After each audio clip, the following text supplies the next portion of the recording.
a funny thing because, like, it's not that other people intentionally, like some people do, but it's not that other people intentionally try to lower us or limit us, but it's just unconscious conditioned behavior. Watching too many movies, too much TV, you're gonna learn all this stupid, idiotic bullshit of Hollywood and all the negative ideology of sex, drugs, and rock and roll and all of that. Like, and violence is the answer, and this and that. Like, the thing is when people are like that, it's not their fault. It's a reflection of them. So if people are like that to you, they're like that to themselves.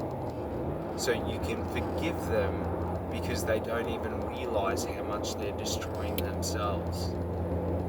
Like, it's sort of like you wouldn't beat a three-legged dog because you feel pity for it, because it's already, not that it's suffering, but it's already disabled.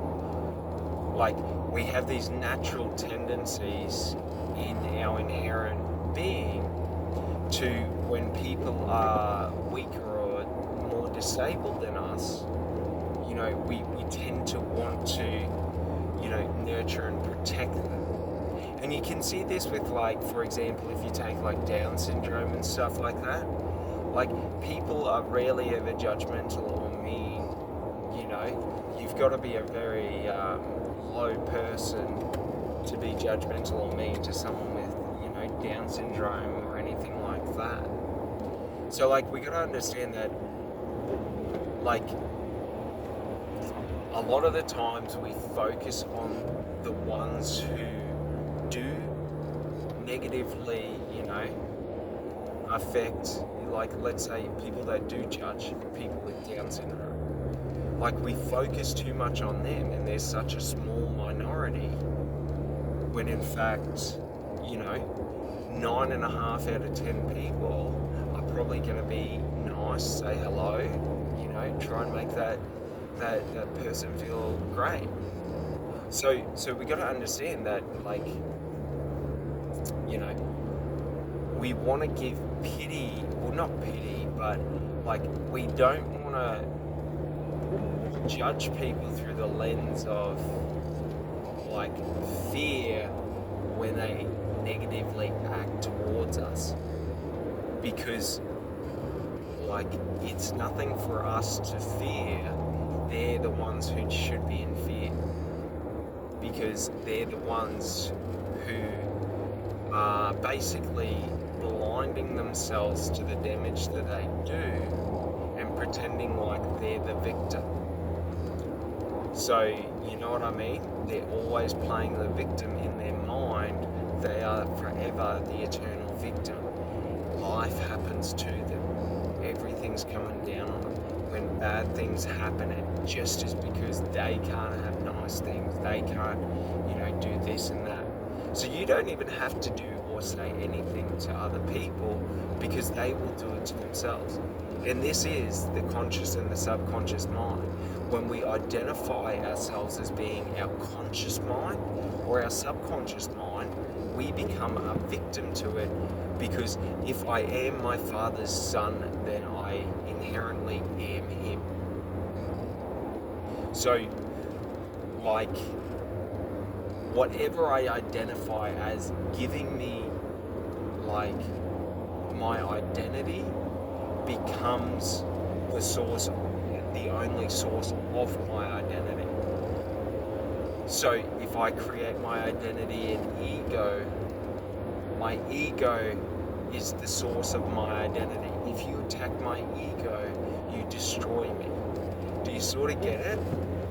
Whatever we identify with becomes our vulnerability, because we create beliefs that we need it to survive, when in fact we don't. So, like, for example, one thing is, I need my ego, otherwise people will mock me and make a fool of me. But I don't have to. Like, that's the lie, is that, I need to hold fear and always look at the worst case scenarios and expect the worst, so I'm never, you know, I'm never surprised, I'm never caught off guard. And the funny thing is, expect the worst in life, get the worst. You'll never be disappointed. I lived like 20 years like that, always expecting the worst and being pleasantly surprised when the worst happened. And the thing is, I was led to believe that, like, when we expect and plan for the worst, we're actually minimizing and avoiding the ability of that happening. But in fact, that is not true, because I challenge you, walk in a straight line staring at a tree, okay? Just stare at a tree and walk, and do not move your eyes off that tree, and just continue walking, and you will naturally walk into that tree. Whatever we focus on, we naturally move to. That is why when driving, you keep your eyes on the road, so you stay on the road. Majority of accidents where people end up off the road happen when their eyes are off the road. So, you know, it's quite important to understand this, because by letting go to those negative fears and choosing to only focus on the positive, we're able to now create and curate our conscious and our unconscious mind. Because if we know that whatever we focus on becomes reality, well, whatever I think about, whatever I feel becomes reality in me. So if I want to, for example, you know, let's say find that ideal partner, well, I have to think about who is that ideal partner, and then I have to feel, how would they make me feel? What would be, you know, like what are the things? What are my red flags? What are the things that take away from me that are going to make me feel less if I accept, you know, negative behaviors and things like that?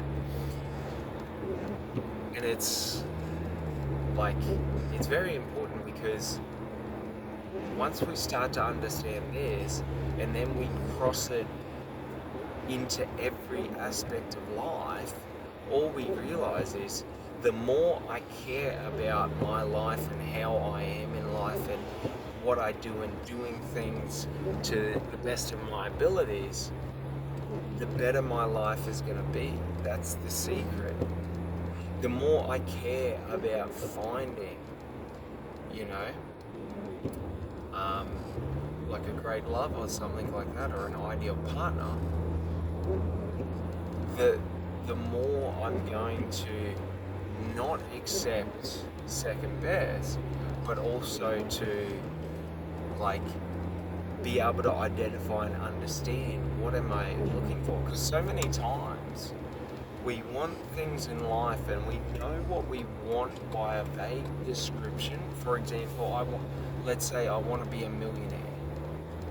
Okay, we understand you want to be a millionaire. What does a millionaire look like?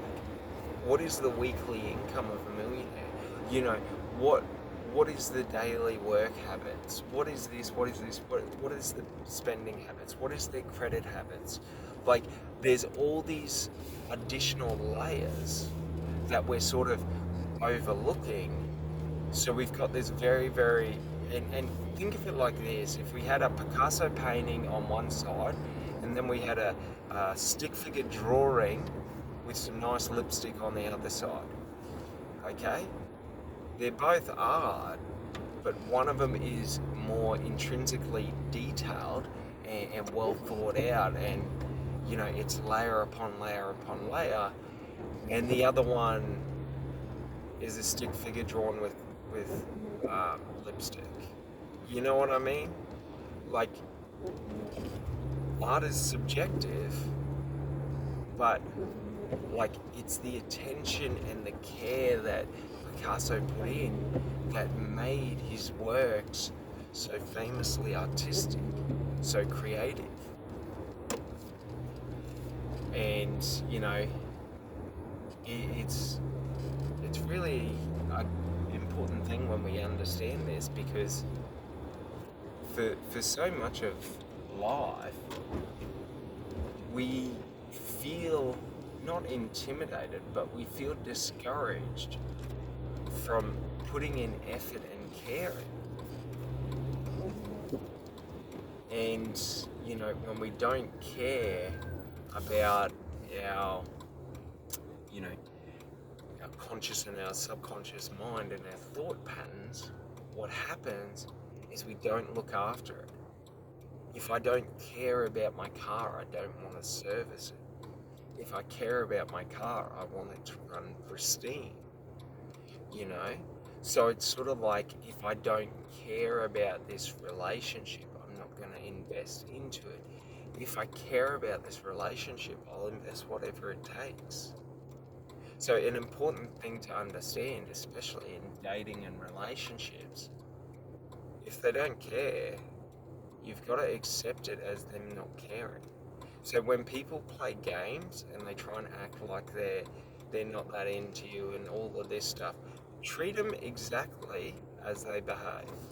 So if someone acts like they don't care about you, treat them as if you would treat someone who didn't care about you, and don't invest into them. But what happens is, in psychology, okay, if you act like you don't care about me, that makes me feel fear of loss. And this comes from our our um like like throughout the whole of history, right? If we weren't in groups back in the hunter-gatherer days, back before we had communities and society, if we weren't in groups, like, survival was a very dangerous place. Like, it wasn't guaranteed. Like, one person trying to hunt is quite difficult, especially with spear. One person trying to gather, one person trying to get the fire, trying to gather water, all these different things. So the thing is, to be ostracized from the group creates like a fear-based response within all of us. And this comes from our survival instincts in our subconscious. But basically, if I feel like the group is going to exercise me out, I need to either find another group, or I need to get back into that group for safety and survival. Because alone, another group could attack me. Alone, I'm vulnerable. And this is sort of a really important thing to understand, is that a lot of what people think is acceptable behavior in society is manipulative and controlling behavior. People accept other people manipulating and controlling them. Take a look at our government. Politicians openly lie. Here in Australia, we got Albo, who just completely lied about his tax cuts. Everyone knows he lied. And he manipulated the system to win the last election. In terms of, he made promises and did not keep them. That's manipulating. So, we accept this behavior and we even idolize it. In business, you've got to be ruthless. You've got to be after the money. You've got to be, always looking out for your best interest, not other people's, which is a false belief. Because if you act like that, you'll always fail in business. Because you're ripping off your customers, you're ripping off your staff, you're not giving quality service for, a valuable price, or a reasonable price, or a market price. So, just understand, when you act like that in relationships, when you act like you don't care about people, when you act as if people don't mean anything to you, when you act as if other people are less than you, yeah, you'll make them feel like that if they choose to, but majority of people won't want to deal with that. So in the long run, it only ever hurts you. And that's a really important thing to understand, is that in life, even when I punch someone else in the face, I am only hurting me. Like, that's the thing. Whatever you do to another person, okay, will be done to you by yourself. Like, it just happens. Our psychology isn't forgiving when we act outside of our best interests and our nature. When we act outside of our nature, our conscious mind and our subconscious mind know we're full of shit. That's why it's very hard to sell a product you don't know and believe in. The easiest way to sell is just believe in the product and just talk about it. Because the more you talk about it, your belief comes through, and that's what people will pick up on. But when you're trying to convince people of why your belief is valuable and why your belief is, like so many salespeople do, like when we're trying to convince each other, so when you're treating me as if you don't care about me and I'm trying to convince you why you should, like, that's just toxic, unhealthy behavior. So the key is, okay, what we have to do is we have to treat people how they act, not how we idolize them to be, but how they treat us. And a thing is like, a realization I've had is, you can like people, you can love people, but you don't have to care about them. Like, caring is a result of investment, emotional attachment. So if you, for example, act like you're not interested in me, why would I emotionally invest into you? That seems a bit counterintuitive. But psychology will compulse us to do that because they make you feel like you're less than, so you have to win to be able to feel good about yourself again. When in fact, the only path forward is to turn around and start walking the other way smiling. Because that's the only way to be inherently yourself, or to sort of, you know, have the highest level of self-respect, is that when someone else treats you in a way that you don't accept, you turn around and walk away. You don't even engage. You don't even, like, you don't explain yourself. You just turn and walk away. Like, caring has to be earned, because if we care for people who don't care for us, it's highly self-destructive. And it messes with our mind, and it messes with our belief and our self-worth. Because if I care about you and you don't care about me, and I'm trying to date you, and you keep shooting me down and turning me down because you're not interested, like, and I keep trying and trying and trying, like, that's only lowering myself, because every time I'm losing, I'm losing, I'm losing, I'm losing, I'm losing. So the thing is like, it's not that you shouldn't be persistent in life, but we shouldn't make up excuses for other people's red flags. So, like, to anyone, number one red flag should always be if they don't care about you. Because if someone doesn't care about you, they do not take into account your feelings, your emotions, your well-being, your financial well-being. So when they make decisions, okay, and if that decision negatively impacts you financially or emotionally, they don't care, because you don't equate in their calculations for what makes them happy in life. So to understand this is just to understand, if you ever find yourself in a relationship with someone who acts like they don't care about you, have a conversation and just say, hey, you're acting like you don't care about me. I think, you know, I'm getting this image that you don't care. Like, is that the case? Now, typically when you put people on the spot, they will lie. So you can't base it on what people say, because people feel a need to tell you what you want to hear, to avoid conflict or to avoid, negativity or anything like that. So it's very, very important to have a discussion, okay? Listen to what they say, but you watch their actions. Because how people act is where they're looking, it's where their attention is. So that's a key thing. People can't hide their actions. The intention in their actions is always plain to see. So, what we have to do is instead of making excuses for other people's behaviors and their shortcomings, like we have to, one, present them the awareness of, like, hey, if you act like you don't care about me, I'm going to turn around and walk off.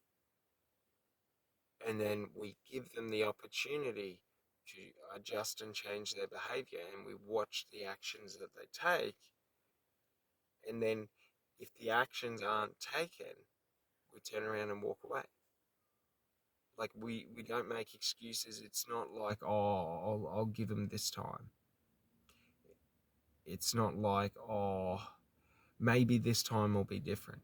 When you feel stressed about something or you feel negative about it, for example, so if someone doesn't care about you and you care about them, and that makes you feel negative that they don't care about you, in terms of it makes you feel less than, okay?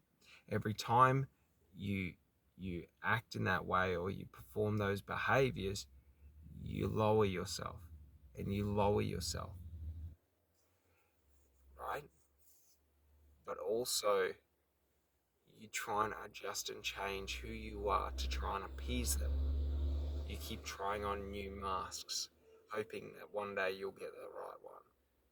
And it's irrelevant because once we start justifying people's actions for them without them having to justify themselves, we're becoming codependent because we're willing to sacrifice what we want in life for this perceived happiness or this perceived gold.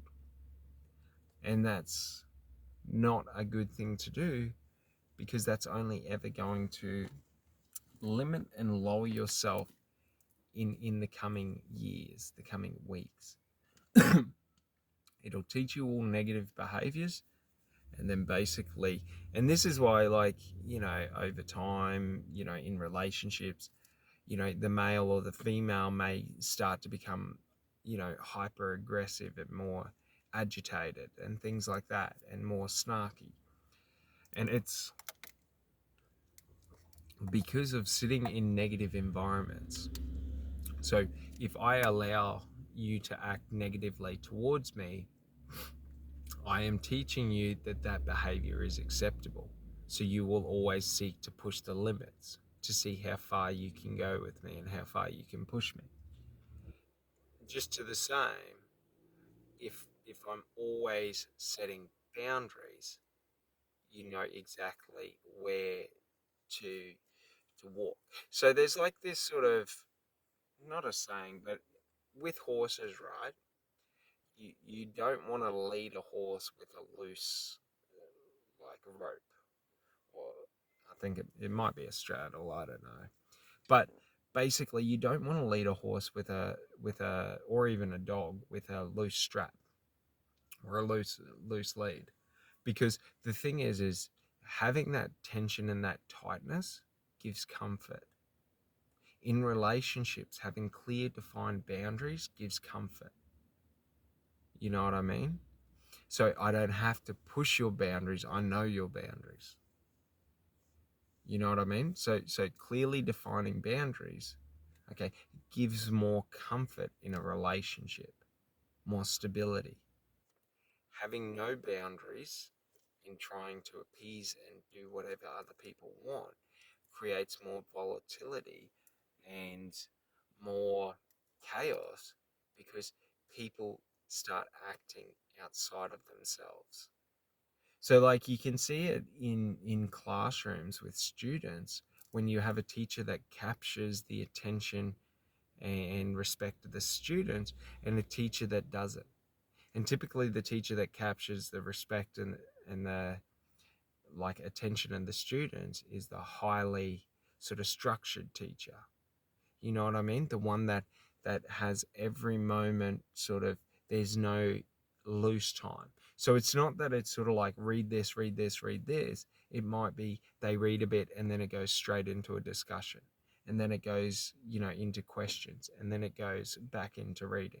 Like, it's these consistent, like, there's always something happening, and that teacher's always the one in the position of control directing it.